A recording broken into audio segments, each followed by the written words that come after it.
is a special election eve edition of the Bolt Report. Now, Andrew Bolt. Welcome to the show, Election Eve special. Coming up, I will show how the Liberals could, just could, still win this election, seat by seat. Plus, the media's fake outrage over Tony Abbott's tribute to Bob Hawke. Was it appropriate, though? Was it an appropriate comment?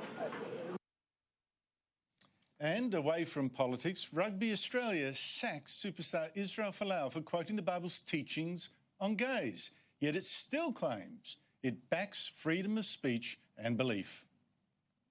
Everyone has a right to their own views and their religious beliefs, and as long as they continue to express them in a respectful way, we will continue to support them. Hypocrites. More about that later. But first, there have been tributes all day to Bob Hawke, the larrikin Labor Prime Minister who won 4 elections and changed the country. Do you know what it's like when someone is your hero and then in adult life you get to be with them and work with them and talk to them? It was, to be honest, just a pleasure. And again, I understand he wasn't just my hero or Labor's hero, he was a nation's hero. And today's tributes, particularly on the ABC, did indeed portray Hawke as a great hero, perhaps. Said some, even the greatest Prime Minister in the last 70 years. Forget Bob Menzies or John Howard. And to be fair, it is true. Hawke did do great things for Australia. He modernised our economy. He calmed down the union employer warfare of the past and brought a new optimism to our politics. I was inspired by Bob Hawke, particularly by his message of consensus, bringing Australians together. That was his slogan. I remember listening to the radio when he, in his first months as Prime Minister, he got employers and unions together in the same room, Parliament House, and in his famous summit to reach some accord. It was brilliant. I remember how my hair felt like it was standing on end. I thought, wow, what a time. That's why I twice worked for Labor when Hawke was Prime Minister. I thought he was indeed great. Still do. But there is one thing I don't hear Labor MPs explaining today. Something important. Why did Labor sack him? Why, after Hawke won 4 elections, did Labor MPs in 1991 sack the man they today say was one of the greatest and replace him with Paul Keating, one of the nastiest? Now, it is true, Hawke was dumped mainly because the economy tanked. Unemployment around 10%, interest rates soaring to 17%, the budget in the red. But there's also a change in Bob Hawke himself. He'd lost his pragmatic edge.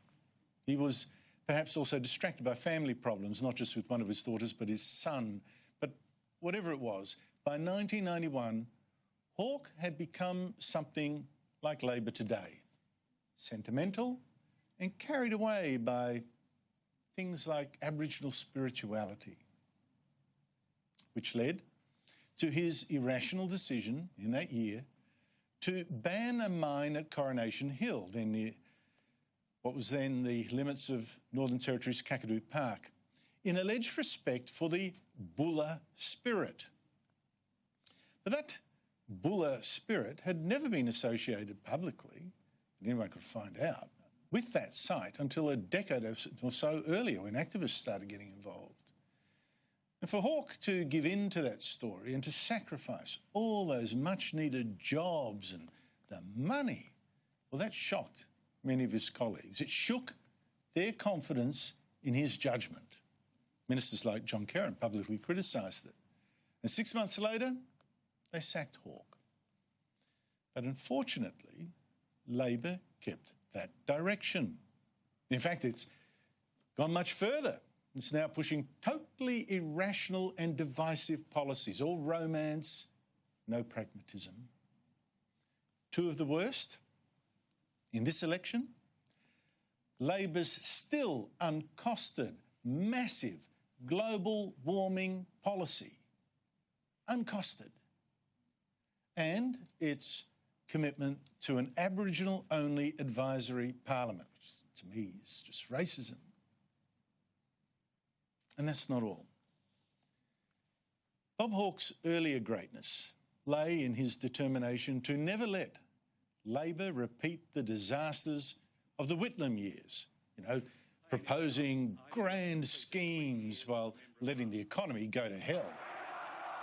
Now, Hawke's determination was shared by a whole new generation of Labor leaders, including New South Wales Premier Neville Wran, Paul Keating, others, John Bannon. Yet yesterday, after Labor spent half a century getting away from the tag of Whitlam-esque, the Gough-Whitlam shadow, Bill Shorten became the first Labor leader in all that time to cast himself publicly in the mould of Whitlam, giving a speech at the same venue where Whitlam gave his famous It's Time speech in 1972. This is a bad omen for Labor. Hawke, in his early years, was the model that every Labor leader should match, and maybe some Liberal ones too. Consensus-driven, pragmatic, open, engaging, optimistic, above all, responsible. And certainly not tribal and divisive and reckless and dreamy, recklessly, dangerously dreamy. But it's exactly for that reason that many Labor diehards denied Hawke that passionate love that they gave to Labor's dreamers and their haters, to Gough-Whitlam, or on the other hand, Paul Keating. Hawke was seen as too close to business, too close to America, too pragmatic. But to the public, look at the love for Hawke today. Hawke was and is the kind of leader they want. Someone who once said, by the way, "Do you know why I have credibility? Because I don't exude morality." What a difference to the moralists who infest today's Labor Party. Boy, do we miss Bob Hawke. Does Labor miss him? Now, before we get back to the election, something also important today. Rugby Australia said it was sacking superstar Israel Folau for quoting the Bible's teachings in an Instagram post saying that gays who don't repent go to hell, as well as, of course, thieves, idolaters and liars and everything else that you find in Corinthians. Rugby Australia boss Raylene Castle said she accepted the decision of a conduct panel that they appointed that Folau's post was a high-level breach of his $4 million contract, and he should be and would be sacked. But at the same time as she was, excluding here a Christian player for expressing his religious views, Castle was still maintaining that this wasn't actually exactly what it seems, an attack on Folau's free speech and his faith. People need to feel safe and welcomed in our game, regardless of their gender, race, background, religion or sexuality. Joining me is Sky News host and reporter Carolyn Marcus, who was at that press conference. Caroline, it's kind of you to drop in. This was predictable, I guess, this decision, wasn't it? It was. It really was a fait accompli when Rugby Australia said that they were going to terminate Israel Folau's contract. It went to an independent panel which decided that a high-level breach had been committed, and then today was the final decision that that is going to warrant his contract indeed to be terminated. So no one was very surprised by this decision, but it has come about. But is this still the end of the story? Because Folau still could take it to the courts, I guess. Absolutely. It's by no means the end to the story at all. In fact, Israel Folau put out a statement leaving the door open to exactly that. I might read some of that statement. He said that he was deeply saddened by today's decision to terminate his employment, and I am considering my options.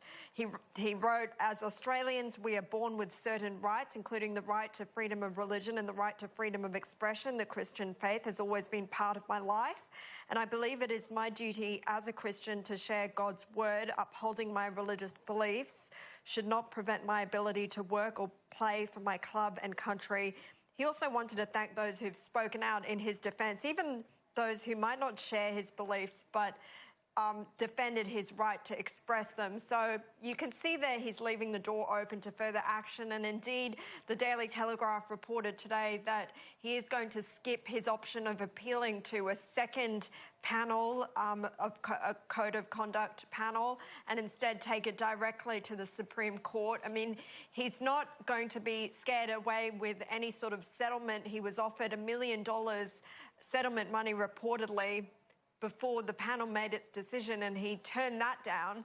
So he's not motivated by money. He's motivated by the idea that he's being persecuted for his religious beliefs. What reaction has there been so far, Caroline? I mean, there were Wallabies players earlier, particularly 8 Polynesian players. There was some suggestions that maybe they would feel that their faith was also under attack if Folau went. Any reaction so far? Well, we have heard from some former Wallaby players who were teammates of Israel Folau, a couple of them, Drew Mitchell and Stephen Hoyles, who spoke on Fox Sports. They talked about how important sponsorship is to the game, and they actually felt it was the right decision by Rugby Australia because sponsors might be scared away from the game because of comments that Israel Folau had made. But no doubt we will be hearing more from players who have in the past supported Folau for his posts and his right to have an opinion. It was also interesting to hear from fellow Sky News host and a former Wallabies coach, Alan Jones, who said that Rugby Australia will fall on its sword after the decision today. He said, dealing with incompetent people always behave incompetently. So typical Alan Jones did not mince his words. No, it seems to me exceedingly strange that a national team like the Wallabies has now picked, they don't pick their best players, they pick the ones that their sponsors like sponsoring, which seems to me a gross invasion of the way you should pick a team by a sponsor like Qantas. Was Raylene Castle convincing, in your opinion, in explaining how sacking a Christian for saying what his Bible taught was even so not an attack on his freedom of speech or his freedom of religion? Well, I found her entirely unconvincing today. I was at that press conference, as you mentioned before, and I asked her, well, you mouth off about inclusiveness in the game, but how people who are of the Christian faith or have strong religious beliefs, how would they be feeling thinking that they might get terminated for their job simply for quoting the Bible, which is what happened here in Israel Folau's April 10 post on Instagram. She said, well, plenty of our players, including Israel Folau, have been quoting the Bible online in the past 9 months, and there hasn't been a problem because it's been respectful. We've had prayer circles on the ground after games, and Rugby Australia is very supportive about that. But she couldn't explain why simply quoting the Bible could get you into trouble in your job, other than to say that it's not respectful. So the point is that you have to express your religious beliefs in the right way and not the wrong way, according to whoever is making these decisions, in this case, Rugby Australia. Caroline, maybe Rugby Australia could solve a lot of things if it published a censored version of the Bible with the pages it doesn't like ripped out. And then we all know where we stand. Caroline Marcus, thank you so much for your time. You're welcome. Coming up, how the Liberals could still win this election.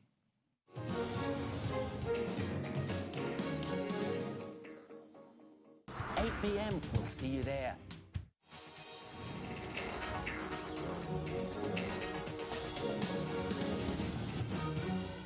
Live, this is a special election eve edition of the Bolt Report. Now, Andrew Bolt. A year ago, the Liberals seemed gone. No direction. Even a couple of months ago, they faced a wipeout, so divided. But then came this election campaign with Prime Minister Scott Morrison campaigning out of his skin, while Labor leader Bill Shorten has been the front runner for nearly 3 years, suddenly stumbling. And now, incredibly, the election seems almost like one the Liberals could win, almost. Here are 4 minutes of the campaign's big moments. Why don't we go in and do our thing? What's good gondola music? What about Vivaldi, The Four Seasons? Did you tap that in? Here we go!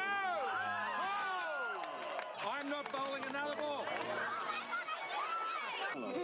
This election, there is a clear choice. Labor's got a plan because we're united, we have a vision. You deserve better than the last 6 years. We will build our economy to secure your future.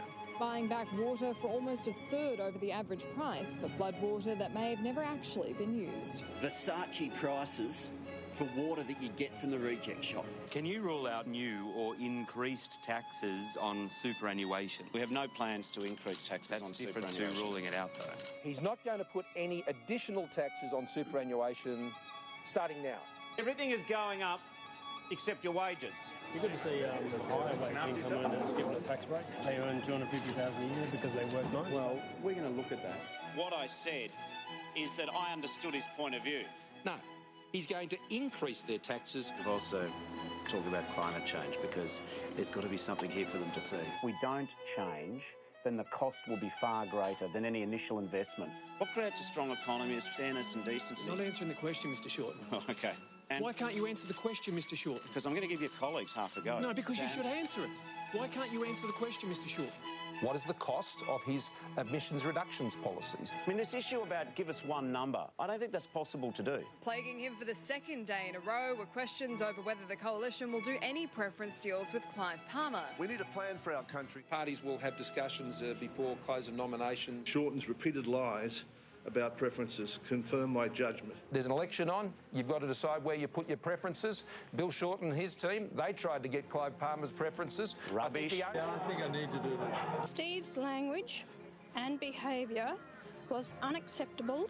What do you think that we see next? Jeremy Hearn, Liberal hopeful for Victoria's Isaacs, is dumped after an online rant emerged of him attacking Muslims as people of bad character.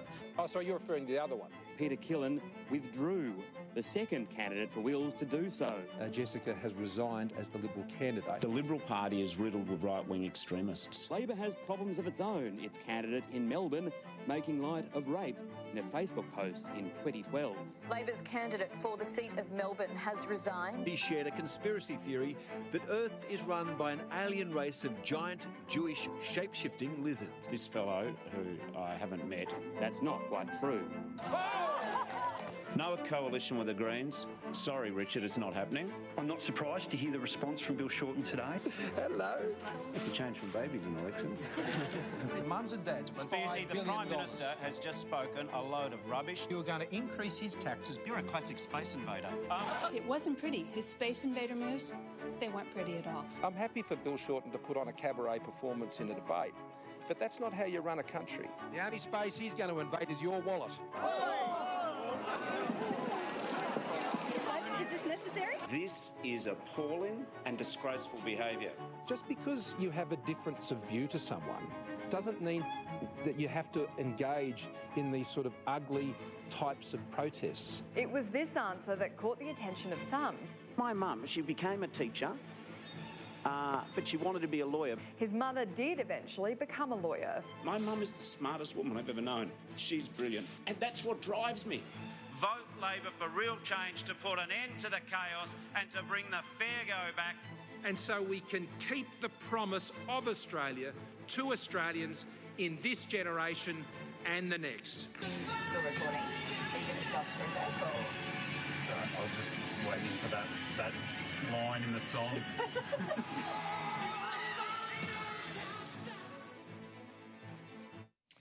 Thanks to Tom O'Brien for putting that package together. Now, A Liberal win seems extremely unlikely, but it's not absolutely impossible if absolutely everything goes well for the Liberals tomorrow.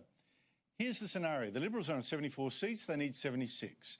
They can't lose even one seat in net terms. And even then, they'd still need 2 independents like Bob Katter to help them form even a minority government. So let's go state by state to see what would have to go right and what won't, with the help of two great campaigning brains. Bruce Hawker, who helped to run winning Labor campaigns and is now head of the Campaigns and Communications Group, and Liberal Senator James McGrath, an Assistant Minister and former successful campaign director for the Liberal National Party.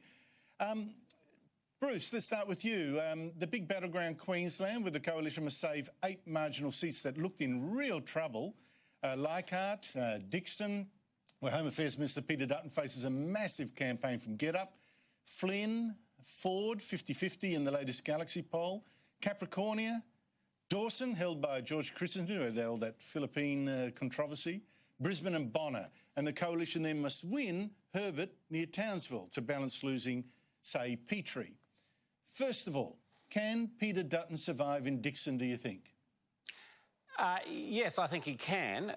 When you get these high-profile campaigns being launched against an incumbent, quite often you're going to get a reaction from the electorate where they say, well, you know, we're not going to be pushed around like this.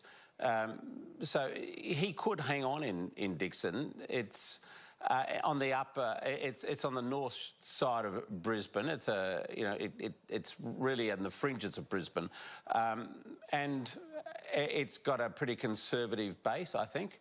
It's been held by the Labor Party in the past, but I think he could hold on there. What do you think, James? This is your backyard. Can the coalition save Dixon for Peter Dutton and maybe win Herbert? I think so. In Queensland, I think is the most important state. You expect a Queensland senator to say that. The thing about Dixon is it's always been a marginal seat, and since Peter Dutton has held it since 2001, he's always had to run a marginal seat campaign. And he's got an energised blue army out there of people who've been door knocking and delivering leaflets. And so he's been campaigning essentially full-time since 2001. I think Dutton will hang on. I also think, looking next door in Petrie, Luke Howarth, I think, will hang on. He is a brilliant local MP. He's got he's sort of like the Energizer Bunny on steroids sometimes, that guy, in terms of getting around the community. The thing about Queensland, if you want to talk more broadly, is at the beginning of the campaign, Labor were talking about picking up 8 to 10 seats. And that talk has certainly ebbed back out to sea. I think across Queensland, we're probably not going to lose anything. There's going to be some very tight contests. We are coming from behind, and that's thanks to Scott Morrison. He's just been pushing us along and making sure that we've got a fighting chance of holding on to government tomorrow. So, James, you seem to be going along with my idea of no net loss of seats in Queensland for the coalition. Maybe even they pick up one. Bruce, do you go along with that? No, but I don't think it's going to be a wipeout for the government in Queensland.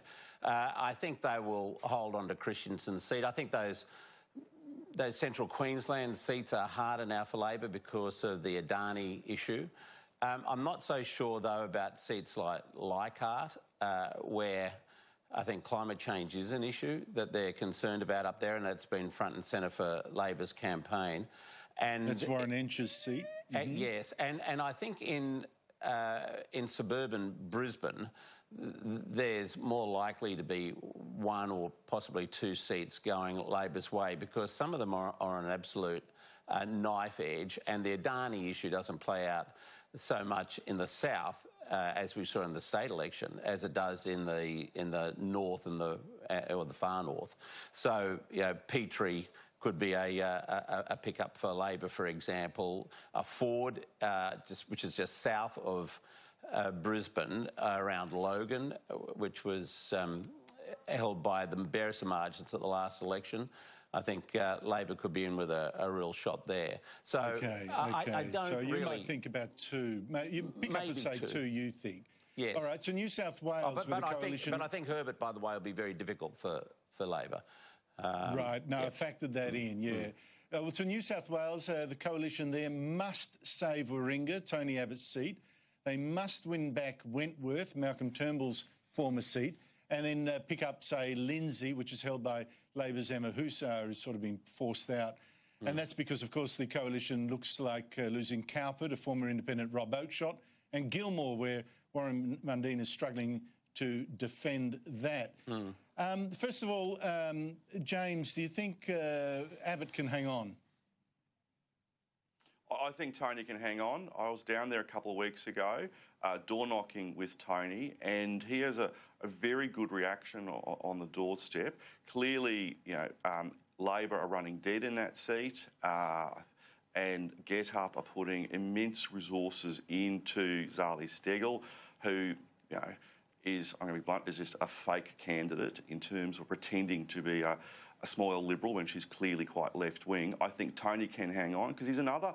One of the things we've got to remember is I think and I believe that our MPs are better at being entrenched in their community, and Tony certainly is entrenched in the Warringah community. He's been an MP there since 1994, whether it's the surf life saving or helping out at the Davidson Rural Fire Brigade. People sort of know him as a good local MP. So I think he can hang on. Certainly it's going to be tight because of the amount of money that the left are spending in that seat. But obviously, the Get Up and all that, Bruce, are putting in huge resources there. What do you think? Will we see Abbott back in Parliament?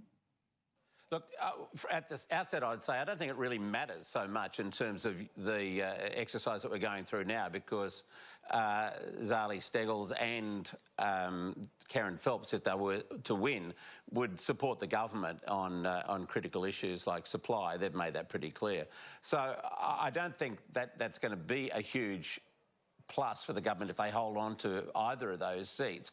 But I do think that the issues which have been running in this campaign have probably helped Abbott somewhat, because, you know, if you get down to franking credits and issues like negative gearing, they're the sorts of things which are going to concern an ageing population, I think, in a seat like Warringah, and will also affect the thinking of people in Wentworth.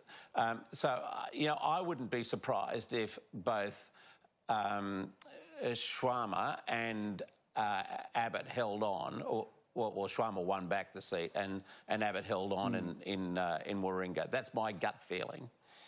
So, James, overall, do you think this is going to be, again, no net loss of coalition seats in New South Wales? I mean, like I say, that presumes that you're going to lose Gilmore and Cowper.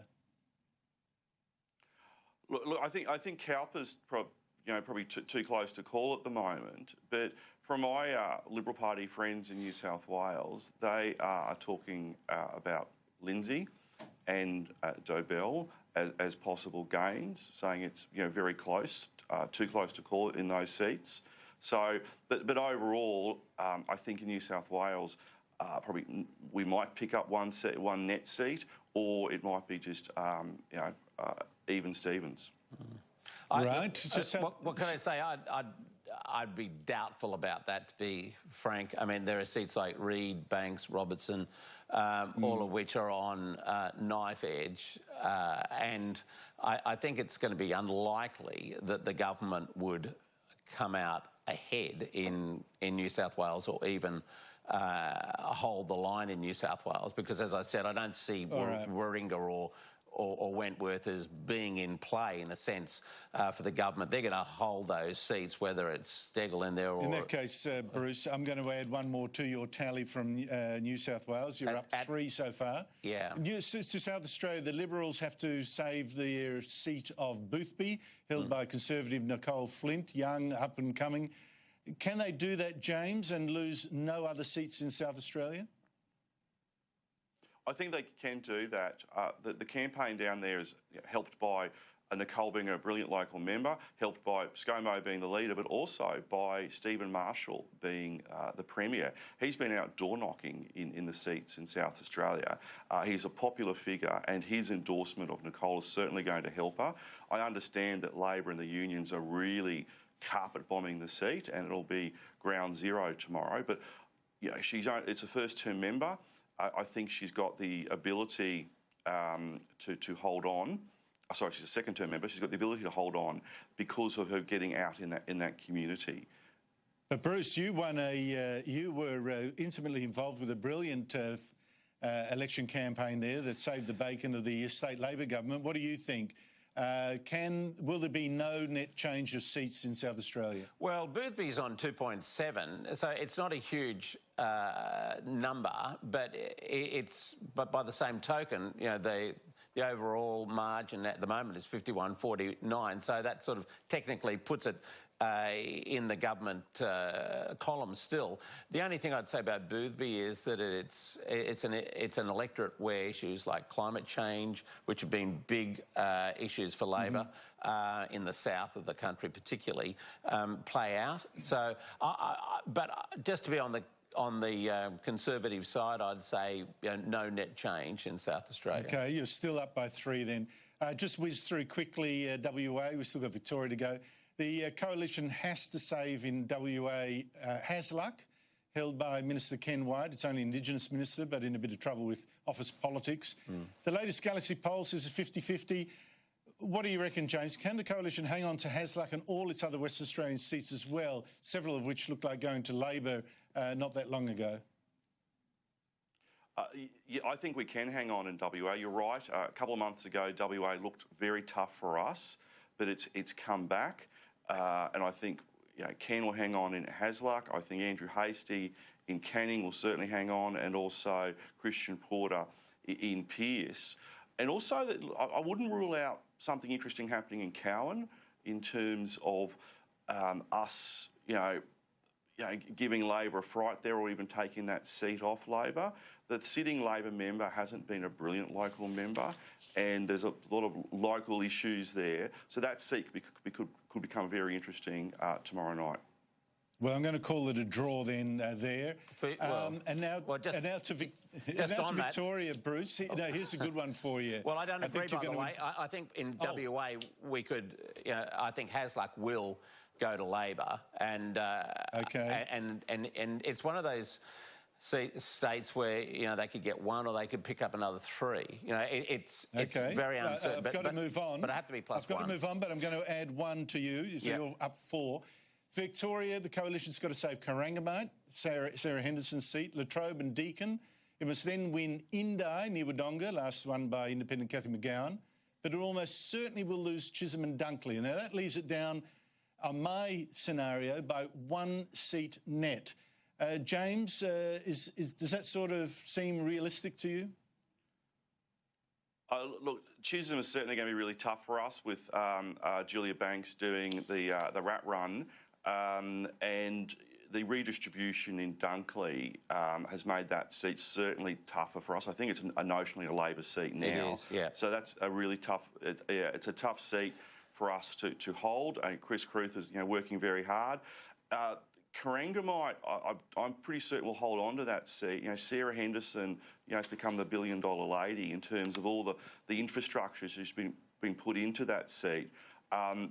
Very close and seat. Indi? I think we'll hang on to that one. Indi, I think Indi will come back to the coalition family. Bruce, do you disagree with any of that? Yeah, I think Corangamite is more likely than not to go to Labor. Because it is essentially a Labor seat now, as is Dunkley because of the redistribution. They basically are in the Labor column already. Chisholm, I think, is a real possibility. Latrobe, regional electorate in Victoria.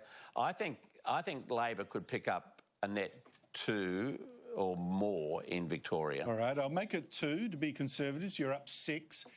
And finally, assuming there's no change in the Northern Territory and ACT, it comes down to Tasmania, with the government 1 seat down.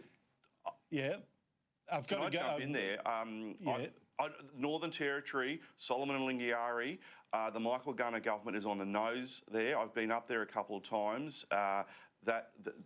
Those seats, I reckon we're going to pick those seats up. I'm actually quite confident about them based on how unhappy people are with Michael Gunner. They really want to kick And then him. finally, the seat of Braddon in Tasmania. Can you pick that up, James? I think Bass and Braddon are looking really interesting. Speaking to my Tasmanian Senate colleagues, I'll give you one of them then. They're quite confident about it.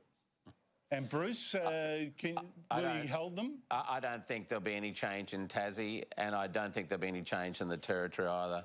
All right. I think... Well, let me just sum up, guys. Let me sum up this interesting exercise. You, James, reckon that you could actually win by... you could actually have a majority with one extra seat than you need. And Bruce, you think Labor will pick up at least 6 seats from the government, and that will leave it well in with a small but workable majority. Indeed. Thank you very much, gentlemen, for that exercise. I think that's fascinating. Thank you so much indeed for your time. All the pleasure. Thank you, Andrew. Coming up next, we'll discuss exactly why Labor is on the knife edge when it looked like storming home.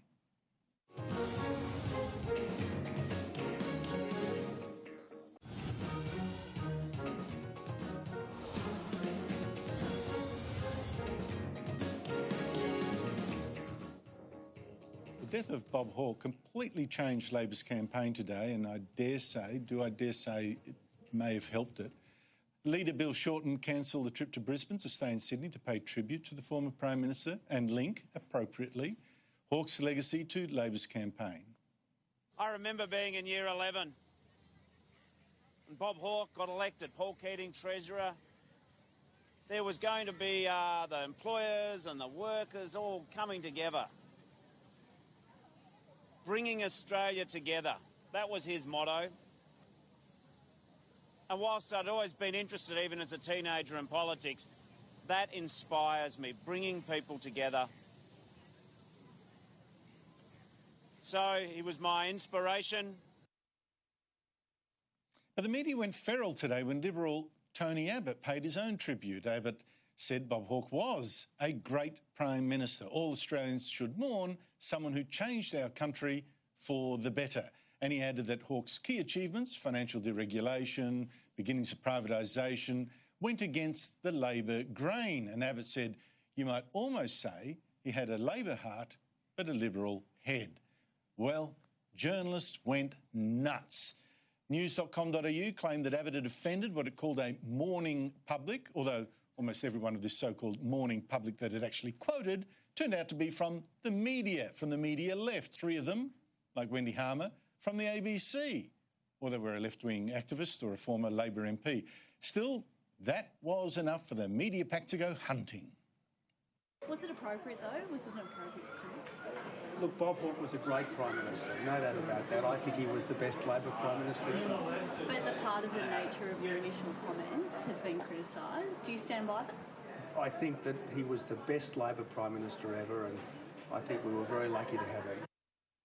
It took former Prime Minister John Howard to call out this madness. Well, that's Tony's way of expressing the reality. And the reality is that he did implement policies that attracted support from the Liberal Party, and it's one of the reasons why those policies were adopted.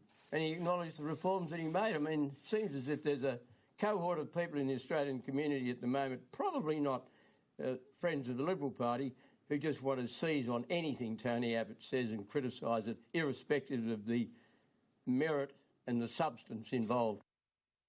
Joining me is the panel, Labor Senator Kimberley Kitching and John Roscombe, head of the Institute of Public Affairs. Kimberley, what do you think, Tony Abbott? Well, I don't want to give him a hard time. I think he's probably had a difficult few weeks, and I think tomorrow will be difficult for him.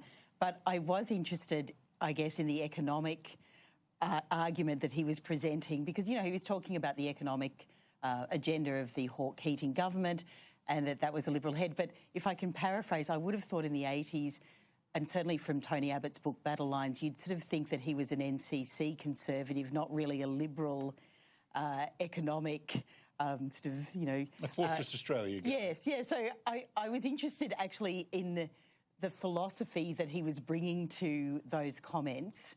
And I think really what we can still see today in today's Liberal Party is the riven philosophical divide between So I think some of the economic policies that the Liberals now have, that they find themselves in this quagmire of, of philosophical differences. But John, this anti-Abbott story was driven almost entirely by tweets from journalists, particularly from the ABC, The Monthly, an AFP reporter. They just said, Abbott's hopeless, and they said, that's the public talking.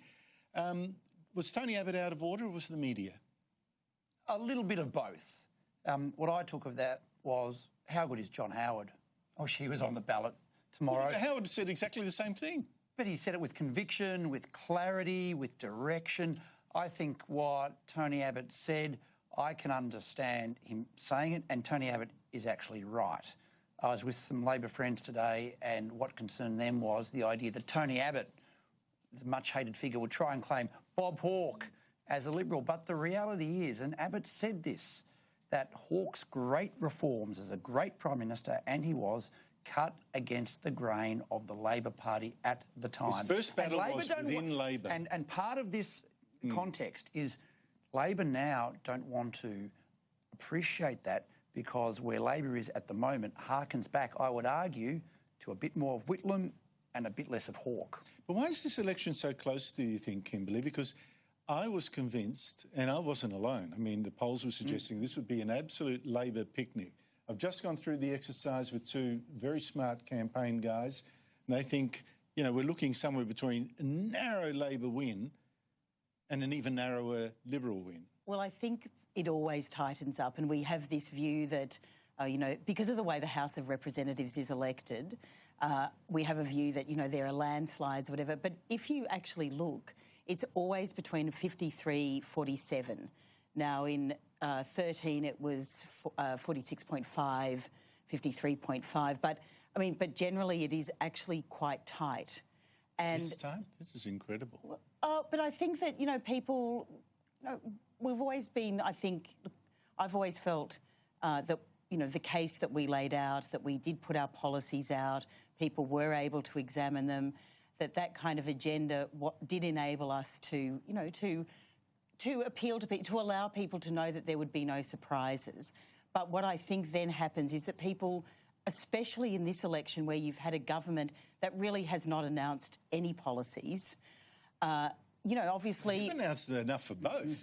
Yeah, but that's a good thing, isn't it? Well, I'm not sure. Not the exact policies. I thought the global warming thing might turn into an albatross. Why do you think it's suddenly gone so I think Kimberley's right, that elections always do tend to get closer. Scott Morrison has run an outstanding campaign, albeit, as Kimberley said, without policy. The things that the Labor Party thought would be vote winners, I think, have been turning people off. So Adani is a lightning rod for the debate about Australia's economic future, and it will cost Labor winning seats in Queensland. Tax. If Labor doesn't get over the line tomorrow night, I would argue that Australians have had a look at Labor's very detailed, well-explained policies and have rejected them. This might be the election where Australians say, in relation to tax, enough is enough. But we won't be the highest. We have set our revenue to GDP ratio at a level that was in fact lower than John Howard's. I think you both are ignoring the electric car issue, though. I think that also hurt. That focused attention on the global warming policies and made a little bit of uncertainty about it. And what do you think? Well, I think it's electric cars as a proxy as a proxy, because the Liberals, and this is the thing, Liberals have not dared argue the global warming case properly. They're sort of and we've spoken about this on the one time when the Liberals have pushed back on global warming, i.e. it doesn't take 5 minutes to charge an electric car. Look what happens. The debate changes and Labor was on the back foot. Can I ask about the role of Malcolm Turnbull, Kimberley? I mean, he endorsed Julia Banks, right, who's running against Liberal Health Minister Greg Hunt. He's suspected by the Liberals of funding anti-Liberal candidates. He denies it, but his son Alex is helping Get Up to campaign against Turnbull enemies.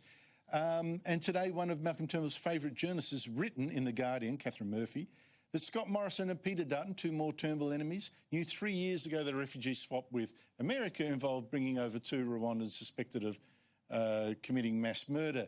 Now, I don't know who leaked this from the Cabinet. Turnbull's spokesman says it's not him, but several MPs don't buy it. What do you make of his role? On the Rwanda and the refugee swap, that is a very serious issue, and I think it actually doesn't matter who leaked it.